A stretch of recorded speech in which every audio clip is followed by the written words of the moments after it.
Sim.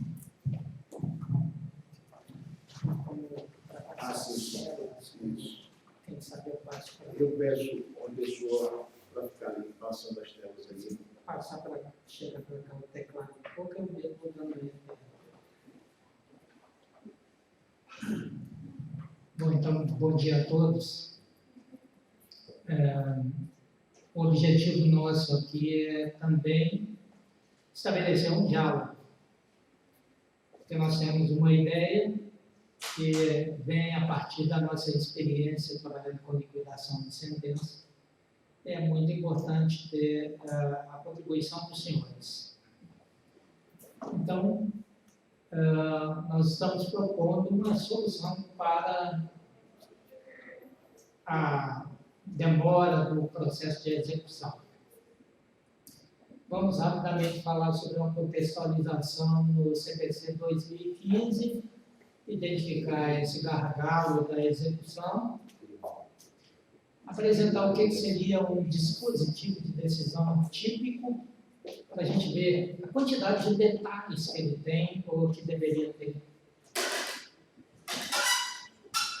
Só um esclarecimento inicial, vocês estão falando de cumprimento de sentença ou execução de título extrajudicial? Ambos.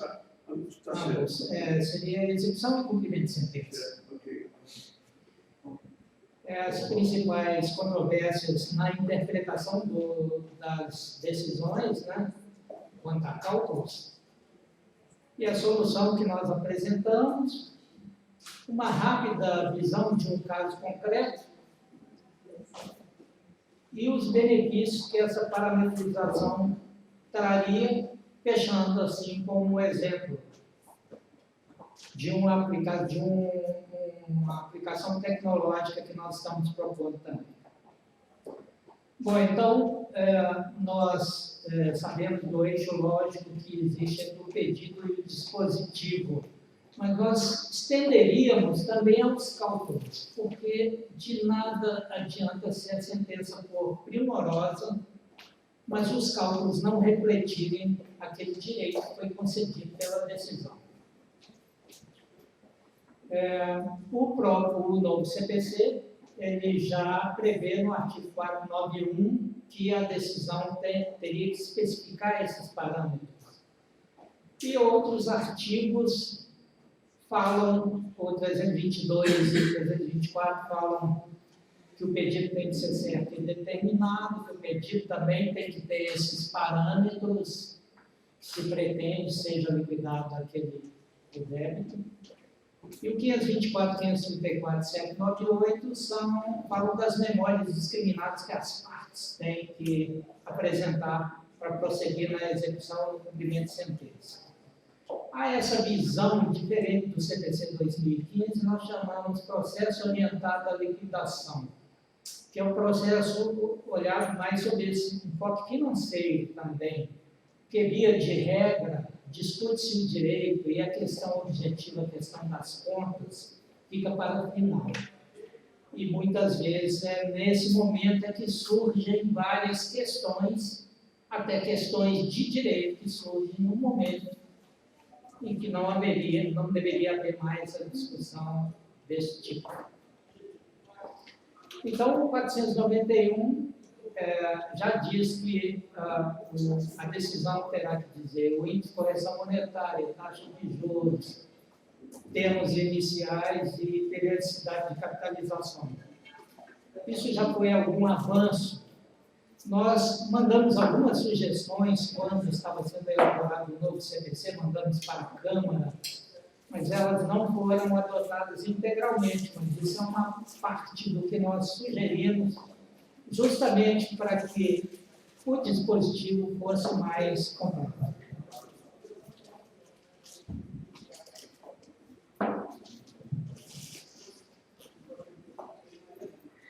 Então, nós sabemos, o Justiça em Números de 2017 apresentou esses dados que, na média, um processo de conhecimento demora 19 meses e a execução é 56 meses. É uma diferença incompreensível, pois, em tese, com uma sentença de conhecimento, nós deveríamos ter tudo definido claramente para se ter um resultado apenas. E, portanto, não haveria mais discussão em tese, não haveria mais discussão no momento da execução. Seria executar os comandos de liquidação que constam no dispositivo. É dado também que a Justiça Estadual atende a 80% da demanda judicial no país. E nós estamos trabalhando há 30 anos nessa área de liquidação de sentença e dando cursos também para vários tribunais, fazendo pareceres. E para nós a maior causa dessa demora é a falta de clareza das decisões quanto aos parâmetros liquidatórios. Nós não estamos esquecendo que há outras questões. Por exemplo, quando se fala de execução, está incluída a execução fiscal, que, aliás, é a parte mais representativa. E não desconhecemos também que a execução fiscal tem outros problemas, além desse. Mas nós entendemos que essa questão é presente em todo tipo de execução, seja execução fiscal, execução judicial e extrajudicial. Isso gera decisões, às vezes, inexequíveis, porque, às vezes, os comandos, não é possível executar esses comandos, não é possível fazer essa conta. Ou, então, os contadores têm que fazer interpretação extensiva do dispositivo, então as próprias partes vão ficar debatendo sucessivamente. E, por isso, o processo de execução, esse é o principal motivo, no nosso entender, salvo melhor juízo, principal motivo dessa demora. E nós entendemos que a importância dessa clareza do dispositivo já foi reconhecida no CPC 2015, como nós já até mencionamos. Então, eu vou mais rápido, porque o nosso tempo é pequeno, mas se alguém quiser, pode levantar a mão, quiser colocar alguma coisa, pode levantar a mão, por favor. Eu quero mostrar quantos detalhes que são necessários num dispositivo de uma liquidação simples. Então, ali, de imediato, a gente tem a moeda no nosso país. Mudou a moeda várias vezes e os processos, às vezes, são antigos. Então, tem a moeda, o valor, o extenso, que o ideal seria, no nosso entender, que as decisões até constassem o extenso também, que é mais uma forma de deixar claro. Quando vai se falar correção monetária, tem que se dizer o termo inicial, qual é o critério, qual é a tabela, qual o indexador, e os expurgos inflacionários, se for o caso. Quanto a juros, tem que se saber se são simples ou compostos, percentual, a periodicidade desse percentual, o termo inicial. Então, são muitos detalhes. A decisão, em geral, as decisões não dizem, por exemplo, quanto ao termo inicial. Mas o termo inicial, muitas vezes, não dizem. Mas o termo inicial é extremamente variável, dependendo da natureza, como nós sabemos, né? Então, esse termo inicial é muito importante. E também o regime de capitalização, que é despeito de que não há artigo de lei e nem jurisprudência pacificada que defina que juros moratórios possam ser compostos. É importante que isso fique fixado, porque nós temos casos em que nós trabalhamos, casos concretos, em que o próprio perito entendeu que era juro composto, sem estar escrito isso na decisão, e o magistrado acatou como juro composto, sendo que ele não está na decisão, e nós sabemos que a análise tem que ser restritiva. O que não está explicitamente colocado não pode ser considerado. E nós sabemos que os juros compostos são muito mais onerosos, né? Então, são muitos detalhes, isso que eu quero chamar a atenção. A multa, ela pode ser por valor determinado ou por percentual, tem que saber qual é a base de multa, quando é o caso de multa. Nas custas e despesas processuais também, além da sucumbência parcial, há questões quanto qual o regime, qual o critério de capitalização, que em geral acompanha o primeiro, mas nós aqui estamos relacionando todos os detalhes. Honorários que tem sobre o valor da causa, o valor determinado, e sobre o valor da condenação, enfim, eu não vou me deter sobre isso, porque esse já é por demais conhecido de todos. As principais controvérsias na interpretação dos dispositivos, eu trabalho fazendo cálculos há 30 anos, então, o que causa muitas discussões são as datas, por exemplo, as datas, porque as moedas mudam, às vezes o valor não corresponde à data. Nós dizemos que existe um trinômio que tem que ser respeitado: moeda, data e valor. Aquele valor só faz sentido diante daquela data em que esteja vigente aquela determinada moeda. Então, critérios de correção monetária.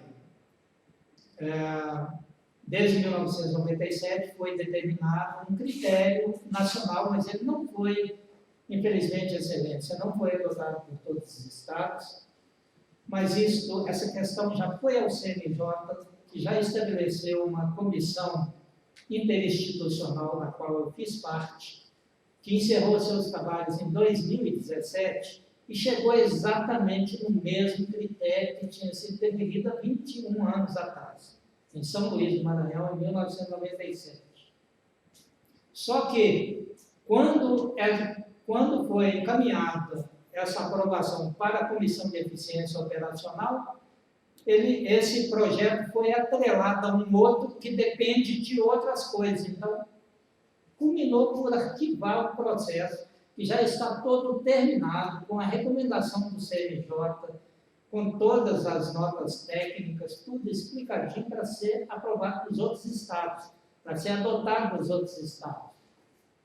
Isso é até uma questão que nós vamos ver o desembargador Fernando Cerqueira, que pode ver com o ministro Humberto Martins, o que pode ser feito no sentido de desarquivar no CNJ, porque não faz sentido que cada estado tenha um critério diferente. Conversamos dos 10 e 10. Estamos chegando em 10 minutos. Ok. Um erro muito comum também é bis in idem de correção, que acontece por causa de moeda também. Às vezes, se dá, por exemplo, um caso, um dano moral, que em princípio ele estaria na data da decisão, mas se determina a correção a partir da data do evento danoso. Então, dá um bis in idem de correção que dá distorções enormes nas contas. Mas a falta de taxa de juros, regime de capitalização e termos iniciais, que há súmulas, há entendimento jurisprudencial, mas ao contador judicial não cabe, salvo melhor juízo, fazer interpretação extensiva. A função dele é executiva, é executar os comandos de liquidação. E muito menos as partes. Nessa situação, se o dispositivo dá margem a mais de uma interpretação, obviamente, como em todo lugar, quem vai pagar quer pagar menos e quem vai receber quer receber mais. Então, estabelece-se aquela luta, cada um puxando a brasa para a sua sardinha, como a gente diz lá em Minas Gerais. Tem um detalhe também, que é a falta de previsão de critério de dedução de pagamento. O que é isso? Existe um artigo no CPC, no Código Civil, o artigo 354, que fala da imputação de pagamento, a imputação do pagamento, primeiramente aos juros e depois ao capital.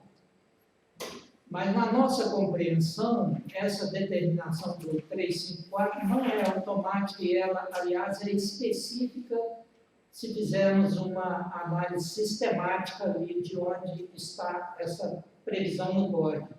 Então, o que acontece? Quando se trata de juros simples, que é o caso dos juros moratórios, há uma diferença enorme na conta, enorme.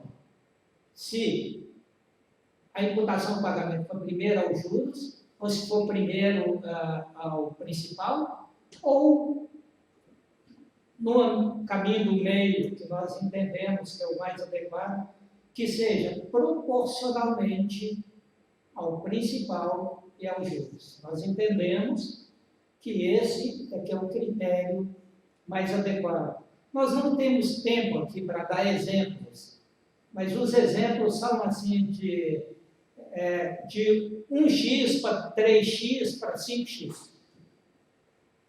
São 200, 300, 500% de diferença que dá por um simples detalhe desse. E mais ainda a falta de parâmetros específicos, como, por exemplo, em desapropriação, os juros moratórios podem incidir sobre os compensatórios, mas se o dispositivo não diz, evidentemente que o expropriado vai querer que incida e o expropriado vai querer que não incida. Como isso não está no dispositivo, muitas vezes o magistrado tem que decidir em uma decisão que já transitou em julgado. Então, tudo isso é que nós queremos evitar com o que nós estamos propondo. Pois não. Na nota de previsão do critério de dedução de pagamentos, aí você falou que ele deve ser proporcionalmente àqueles. Digamos o seguinte, que num determinado momento se deve R$120 mil. Daqueles R$120 mil, 30% é juros, 70% é principal atualizado. Então, se eu vou abater 50 mil, eu vou pegar a mesma proporção que está no cálculo devido total, eu vou aplicar no pagamento, de tal maneira que eu deduzo no principal atualizado um determinado percentual e a outra parte nos juros. Isso é porque juros moratórios são juros simples e não pode incidir juros sobre juros. Então, quando se trata de juros simples, nós sempre teremos que ter uma conta separada de principal atualizado e de juros, de tal maneira que, digamos que são feitos vários pagamentos sucessivos. A cada pagamento tem que ser observada essa proporcionalidade.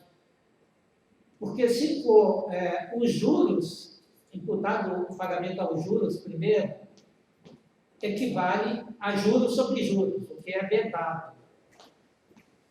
Eu falei mais do que a senhora perguntou, mas entendeu? Entendi, já. Obrigada. Então, a utilização de um RPL, um resumo dos parâmetros de liquidação. O que seria isso? Acompanharia a decisão um resumo que tivesse todos os dados necessários para que um perito, um contador judicial, ou até mesmo uma calculadora, um software, faça o cálculo. Se esse resumo tiver todos esses dados, a possibilidade é de um resultado apenas, não haveria discussão. E esse RPL e os cálculos, porque se há uma ferramenta, um software em conjunto que auxilia o magistrado para fazer o resumo, e esse resumo já é suficiente para fazer a conta, por que não a decisão já pode sair com a conta pronta? Isso pode se aplicar a pelo menos 80% dos processos cíveis. Eu digo só 80%, porque há alguns casos que realmente são mais complexos e que sair a conta já com a decisão ficaria mais difícil.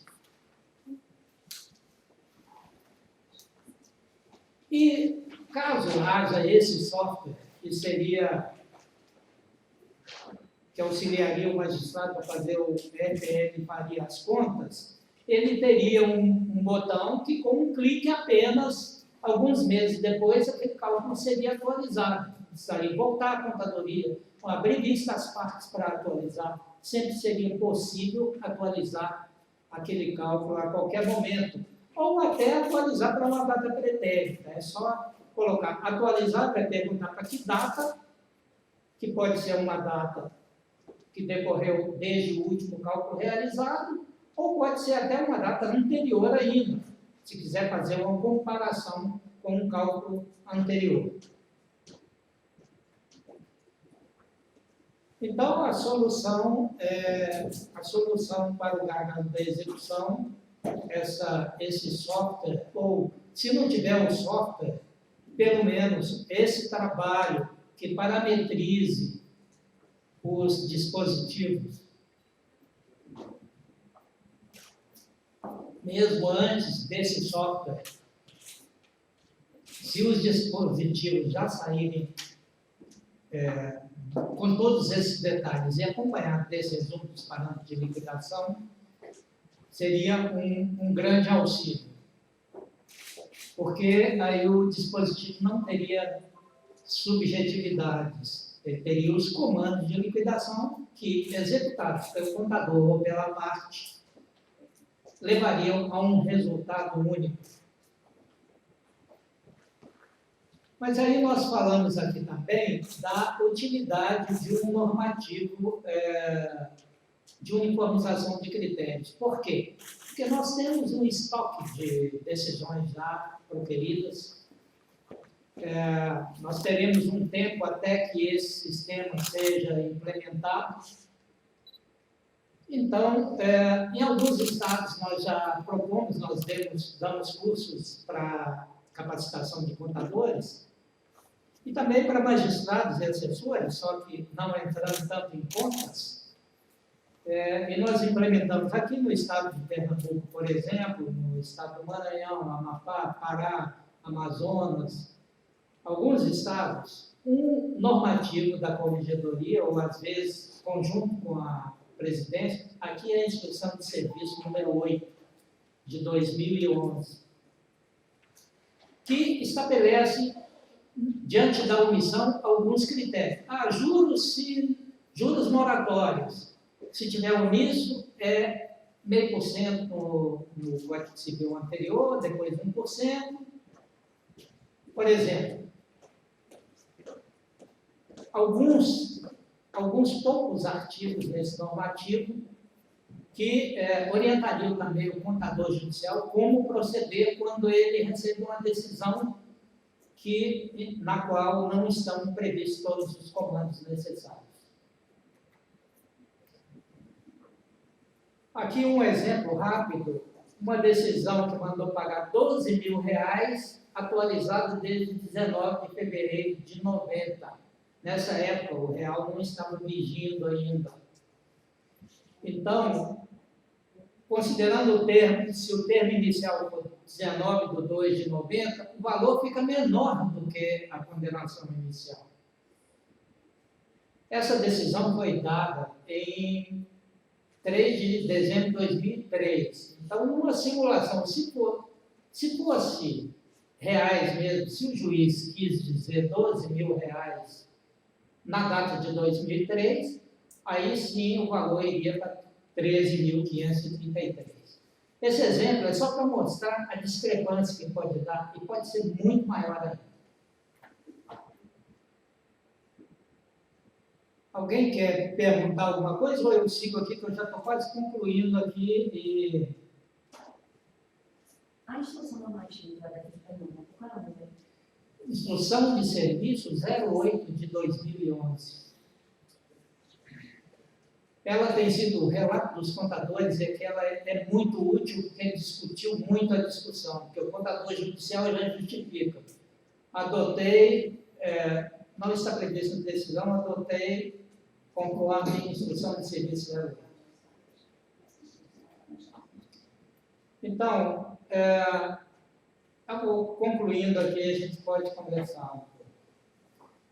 Os benefícios dessa parametrização seriam decisões efetivamente líquidas, porque muitas vezes falta algum parâmetro, então ela não é líquida, vai depender de interpretação extensiva.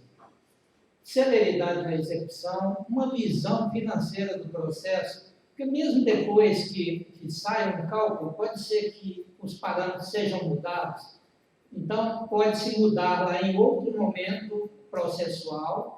Já faz aquela alteração, digamos, mudou, a parte recorreu, mudou o termo inicial de juros.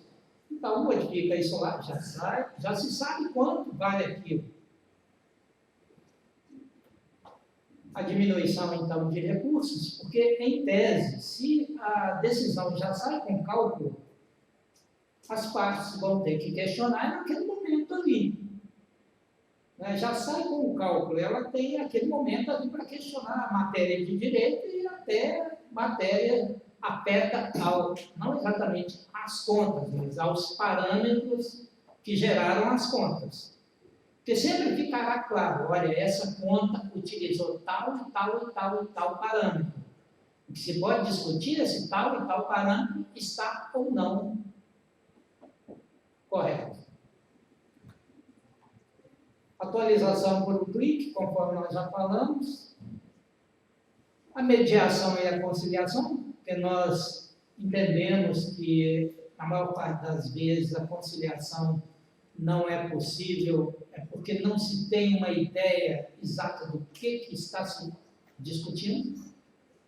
Se houvesse essa consciência exata do que se está discutindo, seria mais fácil. Produtividade, eficiência, poderia até fazer uma integração nesse software, né? Poderia fazer a integração com o sistema bancário para se pagar a conta, já sai a conta com a decisão. Se quiser pagar, já sai o boleto, paga no banco. A isso tudo a gente chama, então, de processo orientado à liquidação. Só um exemplo, que é o final aqui. Tem um dispositivo que nós não vamos ler, não vamos nos deter. Aqui, esse dispositivo contém todos os dados necessários. Está lá a moeda, o extenso, a data do termo inicial, qual é o critério, os juros, percentual, regime de capitalização simples, até quando que seria 0,5% e até quando que passaria a ser 1%, e percentual da condenação das custas, aliás, dos honorários, desculpa. Então, esse aqui seria um RBL. Esse resumo aqui tem tudo que é necessário para fazer aquela conta. Com isso aqui, não há dois resultados, só um. E nós vemos que ali há um código, um QR Code ali, que, saindo esse parâmetro na decisão, na audiência, por exemplo, o advogado pode, com o celular, ler esse código e ele já vai ter no celular dele aquela conta, e ele quer, por exemplo, simular com outro percentual ou com outro critério de correção, pode simular ali na hora. E essa aqui seria a conta que poderia sair junto com a decisão. Isso, então, é o que eu tinha para apresentar e estou à disposição para algum questionamento ou alguma sugestão. Eu tenho uma pergunta só, né?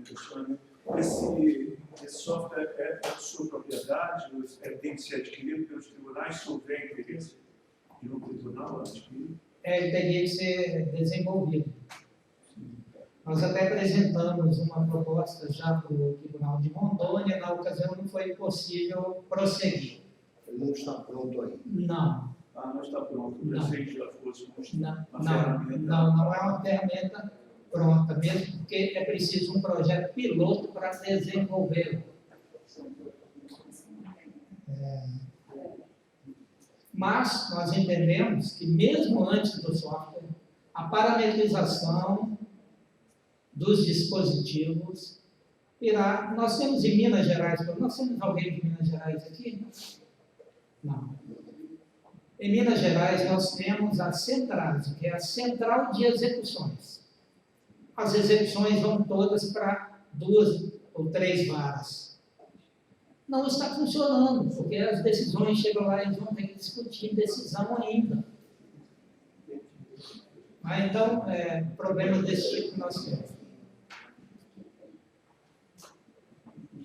Pois não. Nós estamos falando de título executivo extrajudicial de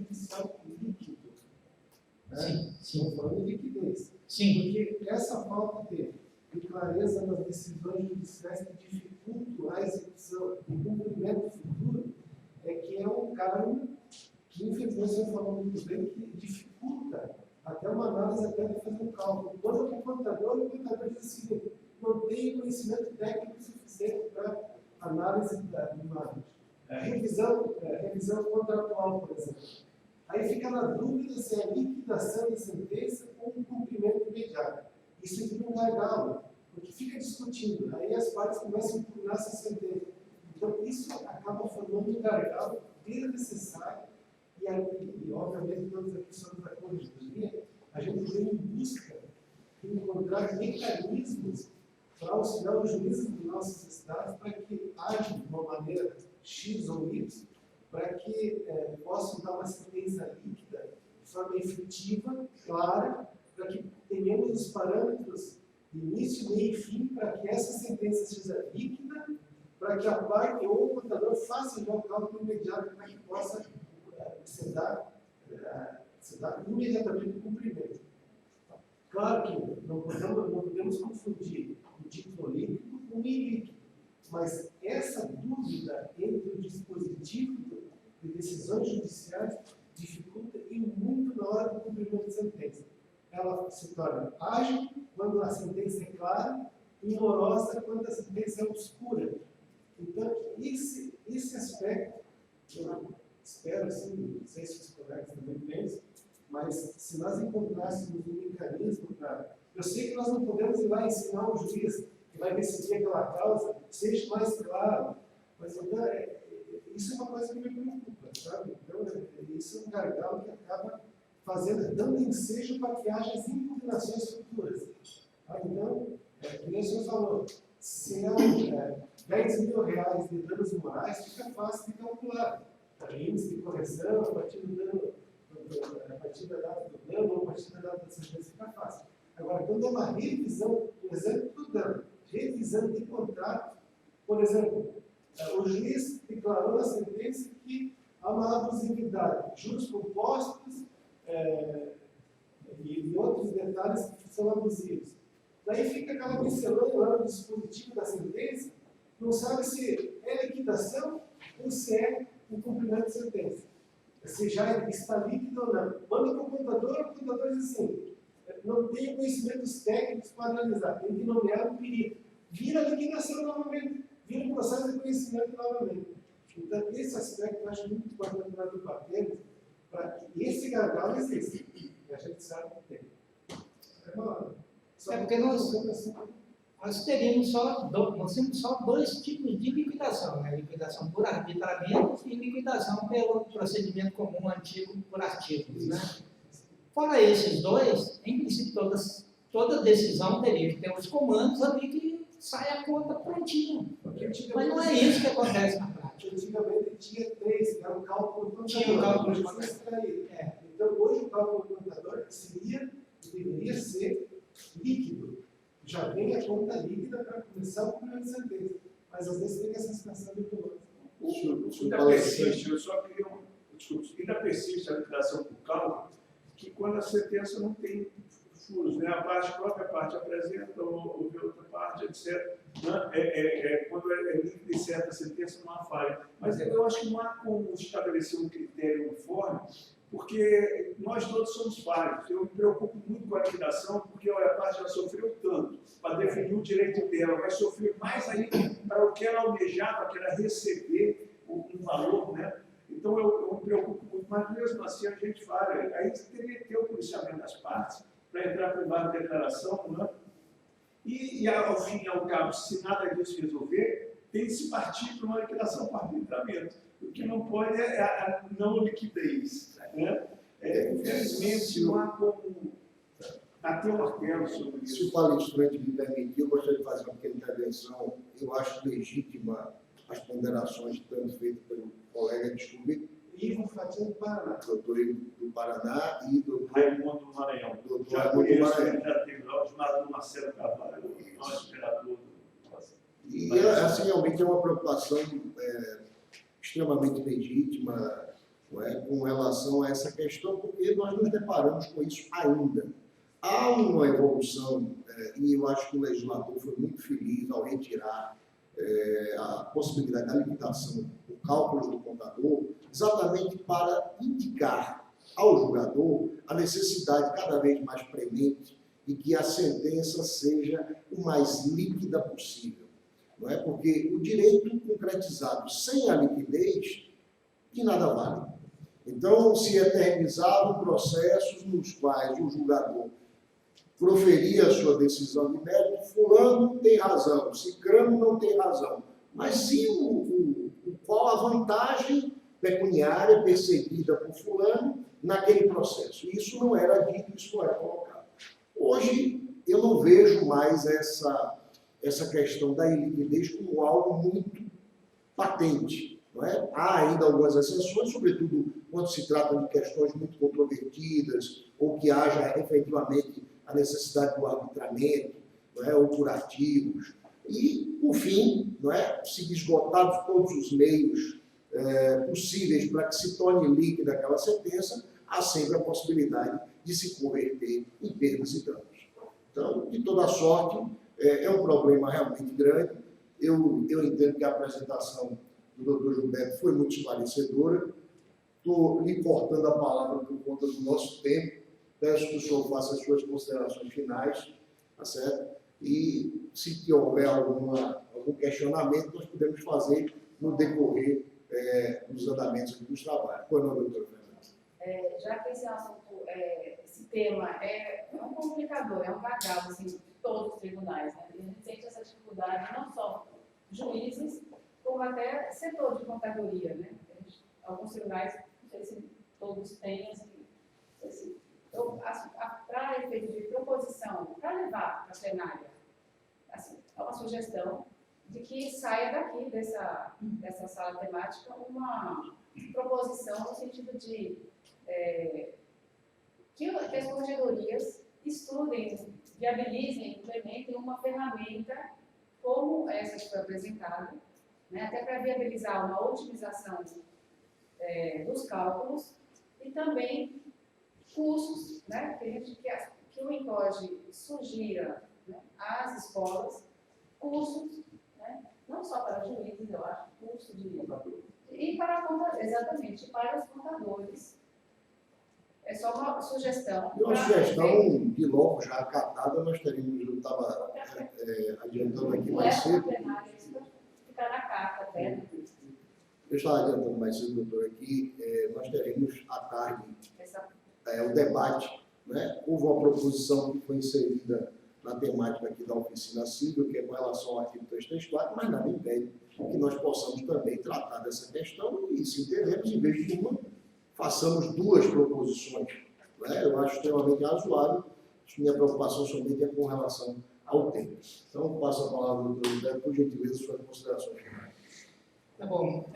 Eu quero dizer o seguinte, eu estou à disposição, por exemplo, se deliberarem que a gente continua falando isso num outro encontro do colégio ou em outra oportunidade, nós podemos continuar conversando disso. E queria dizer que algum magistrado, o magistrado que queira começar um projeto piloto, eu tenho uma sugestão. Ele atrai para próximo de si um contador judicial, de tal maneira que o contador, obviamente, não vai ver de que partes que se trata, porque a decisão, antes de ser publicada, ela é sigilosa, mas ele poderá auxiliar no sentido de se ali a decisão tem todos os elementos que ele precisaria para fazer as contas. Isso é uma hipótese tímida que eu estou apresentando. Mas eu quero dizer aqui que as nossas proposições, rápido, seriam exatamente proceder à implantação desse RTL, criar uma comissão permanente para a uniformização de critérios de cálculo para a Justiça Estadual, porque a Justiça Federal tem o CJF, nós não temos um órgão nacional que padronize procedimentos para a Justiça Estadual, que é a que detém 80% das demandas judiciais no país. Também recomendar a não utilização de dispositivos indiretos, que causa esse tipo de problema também. Uniformizar procedimentos quanto a algumas matérias Enfim, estimular a realização de seminários e audiências públicas sobre a efetividade da execução. Eu vou passar, eu tenho, essa minha proposta está dentro de um projeto de efetividade da execução. Eu não tenho uma cópia desse para todos, mas eu me comprometo a deixar com Vossa Excelência. É possível saber quem está aqui para depois a gente passar por e-mail? Porque tem um... Sim, nós podemos coletar os e-mails dos colegas. Eu vou pedir que, por favor, passem para a minha assessora aqui, a doutora Márcia, e ela poderá coletar e depois nós encaminharemos, né, virtualmente, passaremos ao doutor Gilberto, e ele poderá encaminhar virtualmente. Né? Mas nesse endereço aqui, ó, gilbertomelo.com.br/projetos, tem um vídeo que fala sobre o projeto, tem isso aqui também, nesse formato. Então, tem todas as informações nesse gilbertomelo.com.br/projetos. Muito obrigado.